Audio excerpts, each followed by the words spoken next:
ब्रह्मविदा आप्नोति परम् तदेशाभ्युक्ता सत्यं ज्ञानमनन्तं ब्रह्म यो वेद निहितं गुहायां परमे व्योमन् सोऽश्नुते सर्वान् कामान् सः ब्रह्मणा विपश्चितेति तस्माद्वाह्येतस्मादात्मन आकाशः सम्भूतः आकाशाद्वायुः वायोरग्निः अग्नेरापः अद्भ्यः पृथिवी पृथिव्या ओषधयः ओषधीभ्योऽन्नम् अन्नात् पुरुषः स वा एष पुरुषोऽन्नरसमयः तस्येदमेव शिरः अयं दक्षिणः पक्षः अयमुत्तरः पक्षः अयमात्मा इदं बुद्धं प्रतिष्ठा तदप्येष श्लोको भवति. This part which we said occurs in the initial part of Taittiriya Upanishad, part 2. So Taittiriya Upanishad is divided into 3 parts. First part is called Shikshavali, which talks about what is the meaning of education. Second part deals with Brahmanandavali, which says what is the meaning of Brahmanandam. And the third part is called Bhruguvali, which talks about what sage Bhrigu went through. So the part which is chanted, initial part was the Sahana Vautu, which I think most of you would be familiar with. So that is where the teacher and the student together pray to the Brahman so that they both learn together and grow together. The last sentence of that thing is Mavid Vishavahe, which means may there be no enmity between us.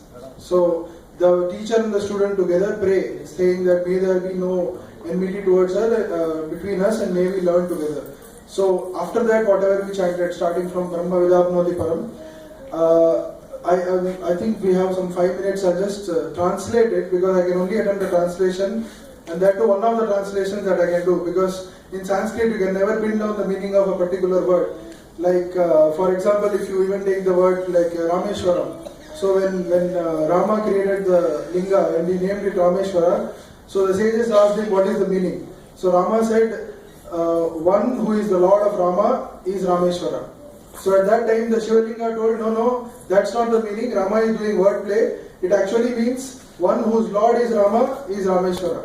So at that time, if you see, both the meanings are exactly reverse of each other. But at that time the sages told, no, you both are doing wordplay. What it actually means is Rama and Shiva both are Ishwaras. so this is the problem with Sanskrit. You cannot exactly pin down the meaning of this thing. I'll just attempt a translation. So the first line is Brahmavida Apnoti Param. So if I split this becomes Brahmavit Apnoti Param. Brahmavit is one who knows the Brahman.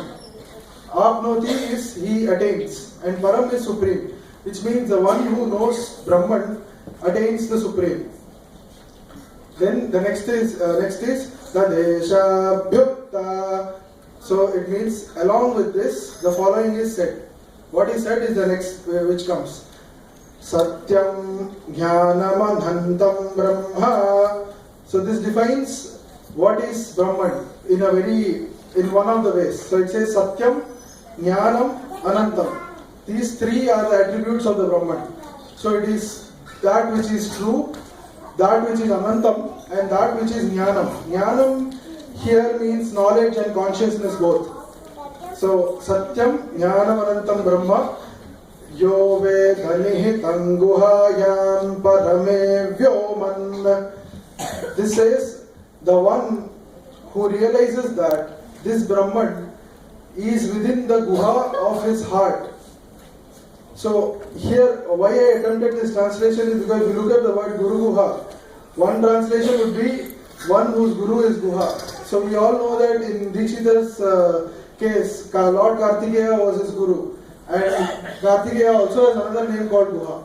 Guhan is his name. So one whose guru is Guhan is Dikshidhar himself. But it also means one whose guru lives in the Guha. Guha actually comes in a lot of places in the Upanishad and Vedas. It actually means the cave of the heart.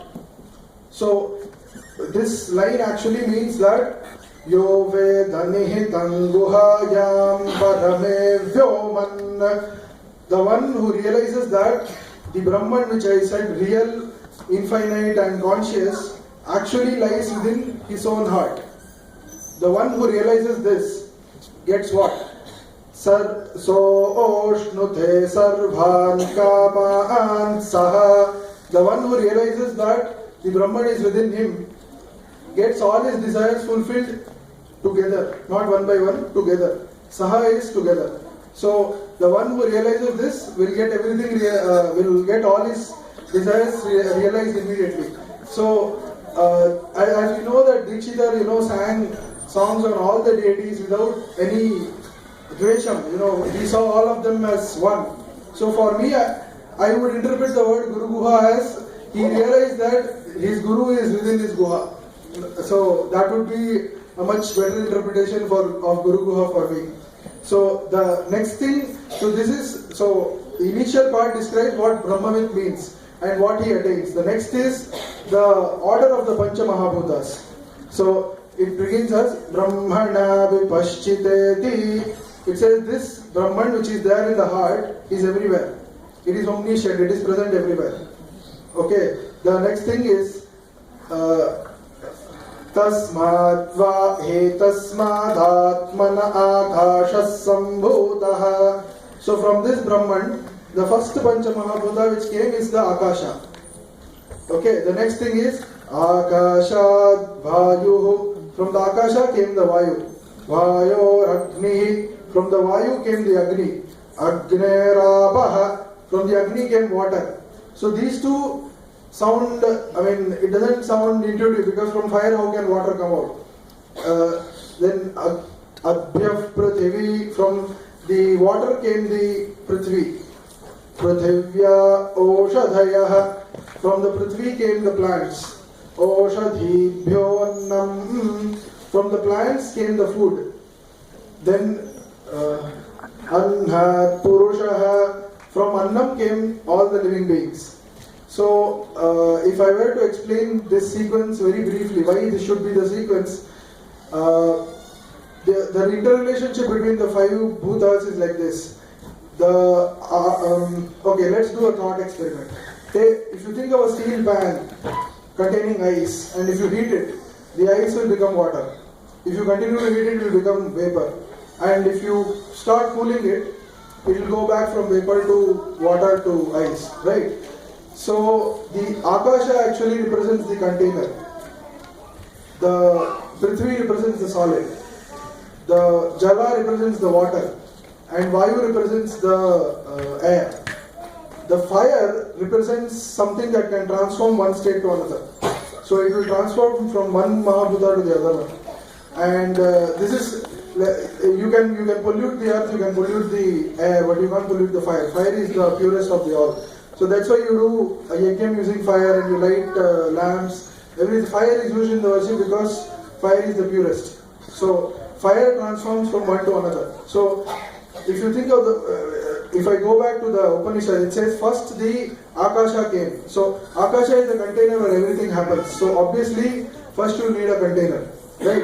Next, from Akasha came the Vayu, right? Now from Vayu, if you want to go to the next element, you will need the transformer, you will need the Agni. So from Vayu came the Agni.